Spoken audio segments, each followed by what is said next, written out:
What's up, everyone? Welcome back. I'm kind of excited about this one because it's a speed paint that I've been wanting to do for a long time. Now, what you're looking at right now is a template for a controller that I hadn't actually received at the time. It's called the Furion Arcade FRS. To this day, I'm still actually not sure what FRS stands for, but what you need to know is that this is a little bit different to other controllers that you play fighting games with, because this one has been built to be modular, so you can take the left side out or the right side out and replace it with different button layouts depending on what kind of games you play or what kind of controls you want to use.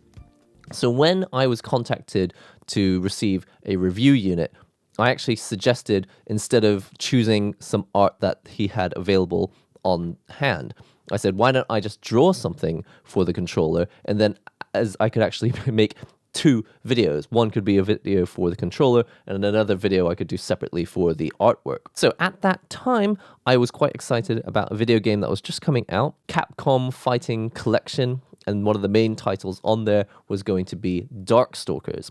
And the character that we're drawing today is Felicia from that series. Her main thing is she's like, actually, I actually don't really know the story about her, but I don't think she's actually a cat. I think all of this stuff attached to her is just clothing that she wears that makes her look like a cat, because it's definitely like in the images that I used as reference, it doesn't look like this stuff is actually part of her skin. It definitely looks like clothing that she wears, and well, whatever it is, I don't know what the story is, but anyway, she's human and clearly part cat, but it might be a costume. The pose that I wanted to do was based on the scene that I was going to draw for this FRS controller. Remember, the main thing about this controller is that there's a left side and a right side that can be pulled apart. So I thought, why don't we have a character on the left and a character on the right, and then if I remove the left part and put a different picture in, I could mix and match between the characters, and it's almost like it's not one piece of art, it's modular art to go for this modular stick.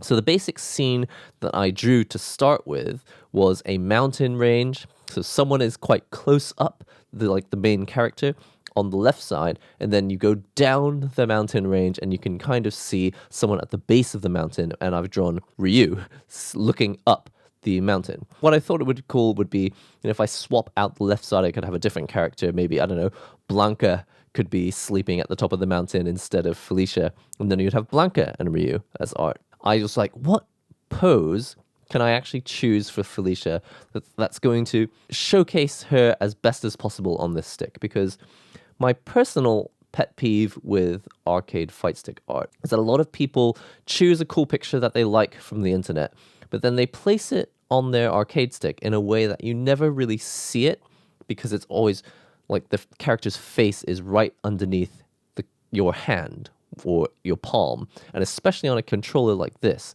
where you're playing with your palms down, a bit like typing on a keyboard, there's a large area beneath the three buttons on the left where your palm is just covering everything. So I had to, I tried to have her upside down, but then you don't really see her face because it's covered by her palm, your palm. If she's curled up in a ball, a bit like a sleeping cat, it's a cute pose, but then you don't really get to see any of the character. And I was like, I don't want to shy away from drawing the character. I want to show as much of her as possible. So I was like really struggling to figure out what kind of pose I could have where she's sleeping but curled up, but not so curled up that you can't see any of her. And this is what I ended up drawing, basically. Then I did the line art and the coloring.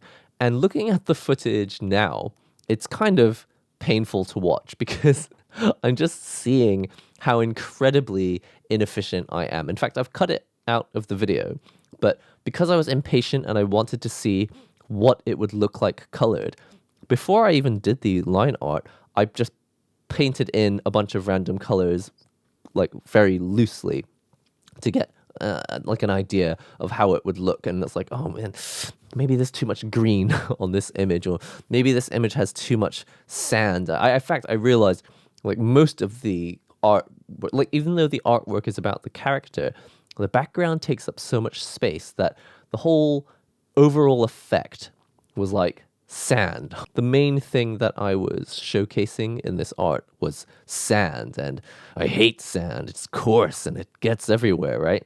So I tried to, by the end of it, not have too much sand and kind of replace it with the nice blue water of the ocean. It's like, okay, so Ryu's not really just standing in a desert at the bottom of a mountain. He's kind of on the beach at the base of a mountain. At the top is Felicia. Generally speaking, I blot everything in with a gray color just so it's easier to paint inside the lines. You could go further. You could even do your value adjustments right there and then. At least it makes the coloring process will be a little bit faster later. But I don't generally do that. I just use a flat gray color just to know the difference between the character and the background. You can also use the selection tool. It would probably do the same thing. After that, I color in the skin, colored in the main blue color for the hair, and then added the shading. So I usually have like a soft shaded color. It's kind of a slightly more saturated, but also slightly darker color for what the flat colors are. So for the skin, I had a slightly browner, more orange color for the shaded areas. For her clothing, they're not actually pure white. It's like a gray, and it's a darker bluish kind of gray for the shading, the shaded darker areas. And for the hair, yes, it's mostly just blue, but again, darker, more saturated blues for the shadows. That's just how I like to do it. And not pure white for the highlights, but quite close. And actually, at the start, I wasn't 100% sure where I wanted to put the highlights, but I eventually settled on some areas. And then I added it actually for the shadows on the hair, ended up going close to black for some of the darker areas of the shadow. I just really wanted to give her hair not a multicolored look. It's blue, but I wanted it to have many different, not textures. I just wanted it to not, I was not going for a realistic look. It's just like, this is just cool hair that has really dark areas, but really saturated areas and really light areas as well. Anyway, that's what I was going for with that. It took me quite a long time to work on the texture. I'm not super versed in the art of painting textures. In fact, painting's not really my forte. I mostly just like to draw line art. Honestly, what I really wanted to do a long time ago was just to be a mangaka. I wanted to draw manga. I even thought that maybe it could be my job someday. I definitely don't want to be a mangaka now, but before I knew what a mangaka's job was like, I kind of thought like that was the future I wanted. That's the career I wanted. So I was always more focused on line art and shapes rather than painting and textures. But I think that's something I want to work on in the future. I found it difficult to do the textures for her, especially for the white areas of her leggings and her clothing, basically, if you can call it that, because it needed to be furry, but it also needed to be like synthetic. It needed to look like furry clothing that you could wear, and not like snow, but you can see what I was trying to go for. So I was using soft brushes, but with a little bit of definition and quite dark color, so that it looks like there's shading on the various different sides and edges of the fur line, what would you call it? Tufts of fur on her clothing. Ryu, I tried to keep him kind of basic because he's not really the main point of the illustration. But I did want to use the design from Street Fighter 6 because now he's shirtless, but with this, what would you call it?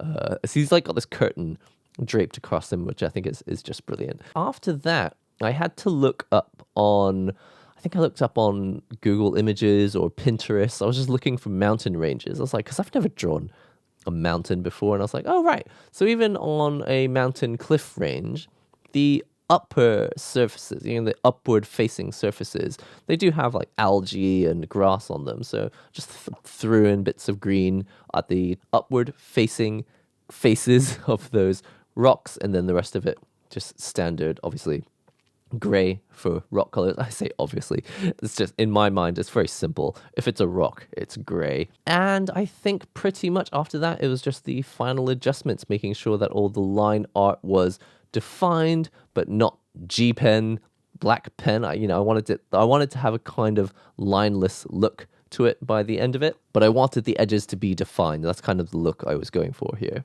The last thing I'm going to finish off with is that actually I enjoy digital painting, but I'm not a painter. Like, I don't even really want to be a painter. I just want to see my drawings in color.